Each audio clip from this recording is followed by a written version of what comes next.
Crețu își depășește adversarul direct, întoarce.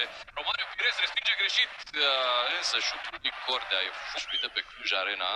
Un șut la colțul lung al lui Cordea, care a beneficiat de o pasă primită de la una. Iar acolo, în duelurile cu Cordea, cu Crețu, care nu dă el pe din afară de tehnică, e nevoie de un jucător cu viteză. Ghipciu aici se întoarce, jocul continuă, însă șutul lui Mamadou Diam deviat. Mingea cu una stângă, acolo căzut, e lovit de minge, nu lovește el mingea, cel puțin așa se vede pe această reluare. Poate vom avea și nici când te ajută, nici când nu te ajută. E perfect. Iată-l pe Juma centrând. Lovitură de față, centrarea foarte bună. Iată cât de departe stătea de el. Se oprește în brațul lui Ștefan Târnovanu. Ultima victorie a Universității Cluj. Hai să-l vedem pe Tiam, o greșeală. Tiam! Universitatea Cluj. Ce șut, ce șut. Târnovanu. O minge pierdută de șut în fața propriului careu. Neatent, Adrian Șut, Mamadou Diam. Iată, punctează în premieră în Superliga. 1-0 pentru Cluj. Execuție de mare fotbalist, o eroare de începător al lui Șut. Acesta a fost în fază. Mingea adusă în interiorul careului. Eroare mare, gol!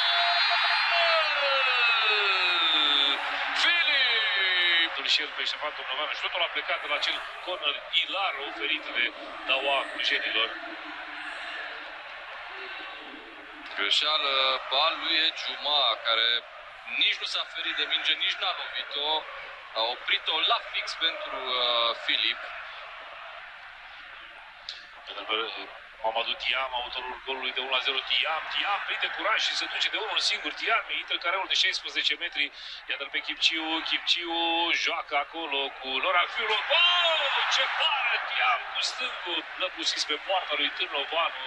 Din nimic, iată, ia venit mingea și n-asta pe gânduri. Ce execuție are acest jucător, Mamadou Diam, incredibil. O nouă intervenție aproximativă. Spas, Briceac, Pic, Romario, Pires, Filip, Ghipciu, Fiulop și Mamadou Diam aici. Ghipciu putea face 3-0, însă ce călcăi a lui Mamadou Diam, incredibil, pe care ridiculizează pe Iona Stam. Mingea ajunge la Ghipciu, dar parada lui Târnovanu face ca scorul să rămână doar 2-0. O greșeală mare și a lui Pantea, care s-a repezit în acea minge, a fost depășit. Cine, același Crețu, greșesc extrem de repede, cedează poziția Ghipciu pasă pentru Mamadou Diam. Ghipciu! Șut peste poartă, ținta Ghipciu, cred că-i sare mingea. O pasă cu călcâiul, Romario Pires e eliminat. Adul cu Andreea Companiu. Nu s-a uitat absolut deloc în spate Romario Pires, să vadă dacă vine cineva. Iată-l. Da, e spectaculoasă intervenție. Ioan Filip. În concentrare în careul Clujului. O minge bârbâită. Companiu respinge Gorcea. Cea mai mare ocazie. Elevul la școală Ișvan Covaci. Niciun zâmbet pe chipul său. Revedem intervenția excelentă a lui Andrei Gorcea. Din nou aproape Companiu să marcheze din 6 metri.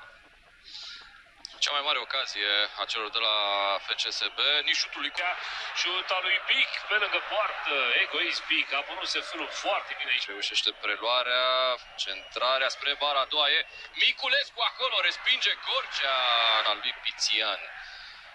Crețu, acum Crețu, minge pentru Octavian Popescu, șut deviat.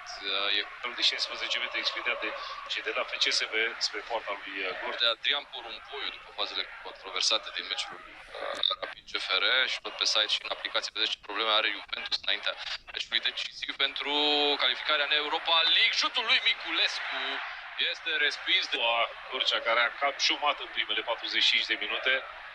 Este bine încât e adevărat și pe fundul unui joc mult mai bun decât cel din seara asta. Oh, ce minge spre poarta adversă, șut în plasa laterală, Fălă, baf. Spuneam mai devreme că FCSB a marcat de multe ori în prelungiri sau în ultimele minute ale partidelor. Iată un șut acum al lui Cordea și este gol marcat de gol. Abia acum s-ar putea să apară problemele pentru Universitatea. Au luat decizia, se știe la margine. Vine centralul lui Crețu, nu încă, pasă pentru Popescu, șut și scoate fabulos Andrei Gorcea. Are probleme, s-a întins, cred că s-a mai lungit cu vreo 2-3 cm. Iată-l pe Gorcea, cum renunță la o minge, a cerut alta de la copil de mingi, recuperează foarte repede FCSB. Oh! Ce ocaz incredibil! Fălă, de fapt, Târnovanu, însă meciul este jucat pentru că va urma un lovitură de curs pentru Cluj. Ce gafă! Incredibil, Târnovanu luat la țită. Au dormit înghete, pur și simplu, pe toată durata acestei partide.